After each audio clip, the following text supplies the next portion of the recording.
Hello student, आप सभी का एमडी टेक्निकल क्लासेस में बहुत बहुत स्वागत है। प्यारे बच्चों, अगर आपने इलेक्ट्रॉनिक से या इलेक्ट्रिकल से या मैकेनिकल से डिप्लोमा या बीटेक कर रखा है तो एक बहुत अच्छी बहुत बढ़िया न्यूज है आप सभी के लिए। हालांकि इसका नोटिफिकेशन जो है वो कल शाम को आया था, उसके लिए मैंने एक शॉर्ट वीडियो आप लोग के लिए कर दिया था और मैंने कहा था कि इसकी डिटेल में जो बातें हैं वो मैं आपके सामने अगले दिन आऊंगा। ठीक है, तो आइए जल्दी से देखते हैं कि ये जो वैकेंसी है बेटा, ये आपकी नॉर्दर्न कोलफील्ड लिमिटेड में 270 टोटल वैकेंसीज हैं। ठीक है, तो चलिए मैं जल्दी से चलता हूं, आपको ये जो पूरी नोटिस आई है जरा इसको देखते हैं। तो देखिए बच्चों, नॉर्दर्न कोलफील्ड लिमिटेड जो कि कोल इंडिया लिमिटेड के अंतर्गत एक मिनी रत्न कंपनी है। ठीक है, तो यहां पर देखिए तो अच्छा, इन्होंने पोस्ट का जो नाम है वो इन्होंने असिस्टेंट फोरमैन नाम से इस पोस्ट को इन्होंने रिलीज किया है। यहां पास अगर मैं बात करूं तो देखिए इन्होंने कहा है भाई कि अगर आप जैसे अगर मैं बात करूं ईएनटी, यहीं से समझ में आ रहा है कि अगर आपने इलेक्ट्रॉनिक्स से डिप्लोमा या बीटेक कर रखा है तो आप ईएनटी डिपार्टमेंट में एलिजिबल होंगे। इसी तरह देखिए तो असिस्टेंट फोरमैन मैकेनिकल, इसका मतलब अगर आपके पास मैकेनिकल से आपने डिप्लोमा या आपने मैकेनिकल से बीटेक या बीई कर रखा तो आप एलिजिबल होंगे।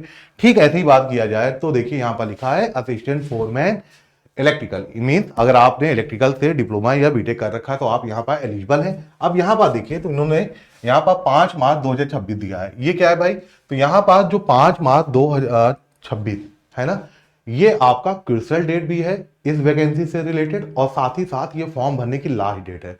फॉर्म कब से भरना स्टार्ट हो रहा है, तो फॉर्म 11 फरवरी से फॉर्म भरना स्टार्ट हो रहा है और फॉर्म भरने की जो आखिरी तारीख है वो है 5 मार्च 2026 और यही इस वैकेंसी से रिलेटेड क्रूशियल डेट भी होगी। आइए जल्दी से मैं और भी इंपॉर्टेंट चीजें आप लोग को जल्दी जल्दी बता दूं।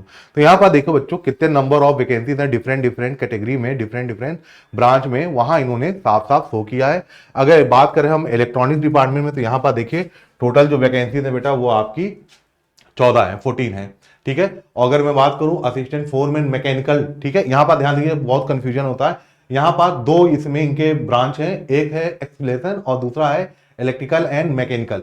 यहाँ बच्चे कंफ्यूज नहीं होइएगा कि जैसे ये इलेक्ट्रिकल एंड मैकेनिकल लिखा है तो इसका मतलब ये नहीं कि जो बच्चे इलेक्ट्रिकल के हैं वो भी एलिजिबल हैं, ऐसा बिल्कुल नहीं बेटा।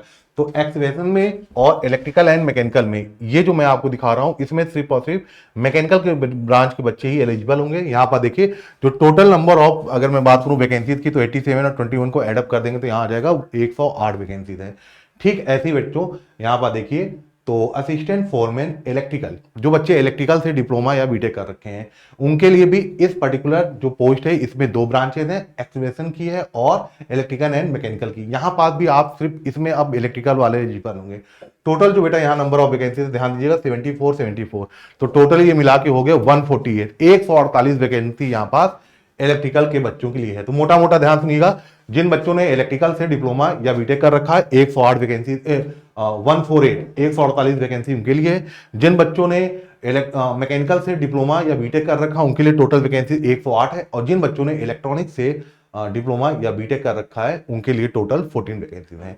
अब बात आती है कि सर जैसे इलेक्ट्रॉनिक्स की कई एलाइड ब्रांचेस हैं, मैकेनिकल की कई एलाइड ब्रांचेस हैं, इलेक्ट्रिकल की भी कई एलाइड ब्रांचेस हैं, तो एलाइड ब्रांचेस में कौन कौन सी ब्रांच एलिजिबल है कौन नहीं है वो आपको हमें आगे शो करता हूं। ठीक है, चलो बच्चों, फिर इसके बाद देखिए यहाँ पास जो इंपॉर्टेंट चीज है वो मैं आपको जल्दी जल्दी बता दूं बेटा। अब देखिए यहाँ इसको ध्यान से सुनिएगा, इस ये जो टेबल है ना इसको यहाँ पास ध्यान से सुनिएगा। जैसे ईएनटी जो आपका पोस्ट है उसमें देखिए डिप्लोमा इन इलेक्ट्रॉनिक्स इंजीनियरिंग और यहाँ पर देखिए भैया अगर इसके अलावा आपके पास हाई क्वालिफिकेशन है जैसे आपने बीटेक या बीई कर रखा है तो engineering degree in electronics and communication, electronics and telecommunication, अगर इनमें आपने बीटेक या बीई कर रखा है तो ही आप एलिजिबल होंगे। और इधर साइड में जो ब्रांचेस आपको एलाइड ब्रांचेस दी हैं इलेक्ट्रॉनिक्स की, अगर इनमें आपने कर रखा है तो आप भी एलिजिबल नहीं है। ठीक ऐसे ही यहाँ पर देखो मैकेनिकल इंजीनियरिंग से अगर आपने डिप्लोमा कर रखा है तो, और यहाँ पर साफ साफ देखो लिखा है engineering degree in mechanical engineering.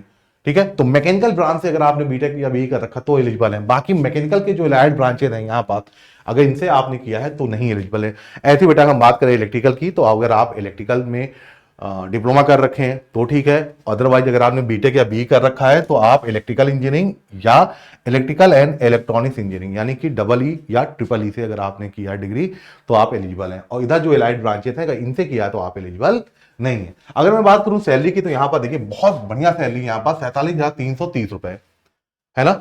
तो 47,330 रुपए आपकी सैलरी बनती है। जो बच्चे क्या कहते हैं, अगर ट्रेनिंग पीरियड की बात करें तो इलेक्ट्रॉनिक्स वाले बच्चों के लिए 1 साल और मैकेनिकल इलेक्ट्रिकल वाले स्टूडेंट के लिए 2 साल ट्रेनिंग पीरियड है। चलिए, और जो मैं रिजर्वेशन बेटा वही जो गवर्नमेंट नॉर्म्स है वही पूरा यहाँ पर भी अप्लाई होता है।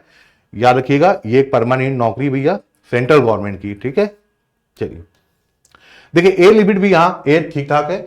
अगर मैं अनरिजर्व कैटेगरी की बात करूं तो मिनिमम 18 साल और मैक्सिमम 30 साल है। बाकी जो गवर्नमेंट के नॉर्म्स होते हैं एज रिलैक्सेशन के, आयु में छूट के, वो आपको मिलेंगे बेटा। यहाँ पर देखिए, जैसे ST का 5 साल है ना, OBC 3 साल, ये सारी चीजें आप लोग को यहाँ पर भी देखने को मिलती हैं। अब जल्दी से अगर मैं बात करूं तो फॉर्म फीस बेटा जो है वो जो बच्चे अनरिजर्व कैटेगरी के हैं, OBC नॉन क्रिमिनल लेयर के हैं, EWS के हैं, उनका 1000 फीस है। और बाकी रेस्ट जो कैटेगरी के बच्चे हैं उनके लिए कोई फीस नहीं है। तो यहाँ 1000 थोड़ा सा ज्यादा लग रहा है ना, लेकिन कोई नहीं। चलिए, सिलेक्शन प्रोसेस की बात करें तो देखो, सिलेक्शन प्रोसेस में सिर्फ यहाँ आपका एक पेपर होगा बस, 1 सीटिंग, 1.5 घंटे का, 90 मिनट का एक एग्जाम कराया जाएगा, कंप्यूटर बेस्ड टेस्ट होगा। यहाँ पास आप लोग को देखो साफ साफ लिखा है, मैं यहाँ भी तो लिख नहीं पा रहा हूँ है ना, कहीं मुझे पेन का ऑप्शन नजर नहीं आया। अच्छा, बहरहाल मैं आपको बता दूं, आपका कंप्यूटर बेस्ड टेस्ट एक ही टेस्ट होगा, 1.5 घंटे का होगा। 100 क्वेश्चन पूछे जाएंगे, जिसमें 70 क्वेश्चन टेक्निकल के होंगे, 30 क्वेश्चन नॉन टेक्निकल के होंगे, राइट।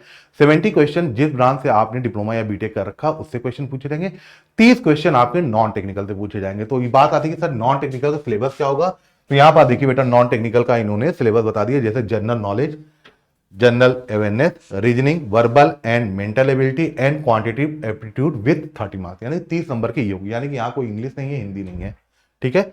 और हर क्वेश्चन बेटा 1 नंबर का होगा। और अगर मान लीजिए आपके ने क्वेश्चन गलत अटेम्प्ट किया है तो उसमें कोई निगेटिव मार्किंग नहीं है। देखिए, नो पेनाल्टी, कोई निगेटिव मार्किंग नहीं है, ठीक है। तो ये मेरी बात समझ के फिर ध्यान सुनिएगा बेटा। अब इसमें जो अनरिजर्व कैटेगरी और EWS कैंडिडेट हैं वो ध्यान रखिएगा बेटा, 50% मतलब 50 नंबर आपको कहने का मतलब 50% ही होगा। आपको क्वालिफाइंग करने के लिए 50% या 50 मार्क्स आपको चाहिए। और जो रेस्ट कैटेगरी के बच्चे हैं उनको बेटा क्वालिफाई करने के लिए 40 मार्क्स चाहिए। जब क्वालिफाइड हो जाएंगे तो मेरिट के आधार पे आपका सिलेक्शन होगा, ठीक है, ज्यादा कुछ नहीं इसमें। और जल्दी से मैं आगे की चीज बता दूं बच्चों, तो पेज नंबर पे आते हैं, अगर हम लोग 12 पे, तो पेज नंबर 12 में बेटा कुछ इंपॉर्टेंट डेट्स के बारे में बात की गई है। आइए मैं जल्दी से दिखा दूं, है ना। फॉर्म भरने से पहले एक बार पूरा नोटिस को आप लोग भी पढ़ लीजिएगा, और ये हर बार करना चाहिए आप लोग को, है ना, जब भी कोई फॉर्म भरे। यहाँ पर देखिएगा, तो यहाँ पर इन्होंने कुछ इंपॉर्टेंट डेट्स के बारे में बात किया। जैसे फॉर्म भरना कब से स्टार्ट होगा भाई, तो 11 फरवरी से फॉर्म भरना स्टार्ट हो जाएगा। लास्ट डेट आपकी 5 मार्च है। फॉर्म भरना आप लोग भूलिएगा नहीं, अच्छा खासा फॉर्म। फिर बेटा इसके बाद तो बाकी चीजें तो ऐसा नहीं मुझे समझ में आ रहा कि कुछ बताने वाली है। हाँ, अगर आप जानना चाहते हो सर सिलेबस क्या होगा तो ध्यान सुनिएगा। जो बच्चे इलेक्ट्रॉनिक्स के हैं, ठीक है ना, ENT assistant foreman ENT department में, उनके लिए बेटा ये पूरा सिलेबस दिया है, ठीक है। तो ये है आपके इलेक्ट्रॉनिक्स ब्रांच का पूरा सिलेबस, अच्छा खासा सिलेबस है इसमें। ये है बेटा आपके मैकेनिकल का पूरा सिलेबस, और ठीक इसी प्रकार आपका इलेक्ट्रिकल इंजीनियरिंग का भी पूरा सिलेबस है। और यहाँ पर इलेक्ट्रिकल इंजीनियरिंग में अगर इसका आप सिलेबस देखेंगे ना, तो मेरे ख्याल से सारी चीजें लगभग इनमें आ चुकी हैं, मतलब काफी कह दीजिए ठीक ठाक सिलेबस है ना। तो कभी सिलेबस के ऊपर नेक्स्ट वीडियो में चर्चा करेंगे, ठीक है बच्चों। तो ये पूरा आपके सामने मैंने नॉर्डर्न कोलफील्ड लिमिटेड की जो ये 270 पोस्ट की वैकेंसीज हैं उसके बारे में मैंने पूरी जानकारी दे दी। उम्मीद है ये वीडियो आपको अच्छा लगा होगा, और इससे रिलेटेड जल्द से जल्द मैं आपके लिए पहले सिलेबस से इलेक्ट्रॉनिक्स और इलेक्ट्रिकल और मैकेनिकल इन तीनों ब्रांच के सिलेबस के बारे में बात करेंगे, फिर देखेंगे कि इसकी आपको पढ़ाई कैसे करनी है, ठीक है बच्चों। Thank you very much.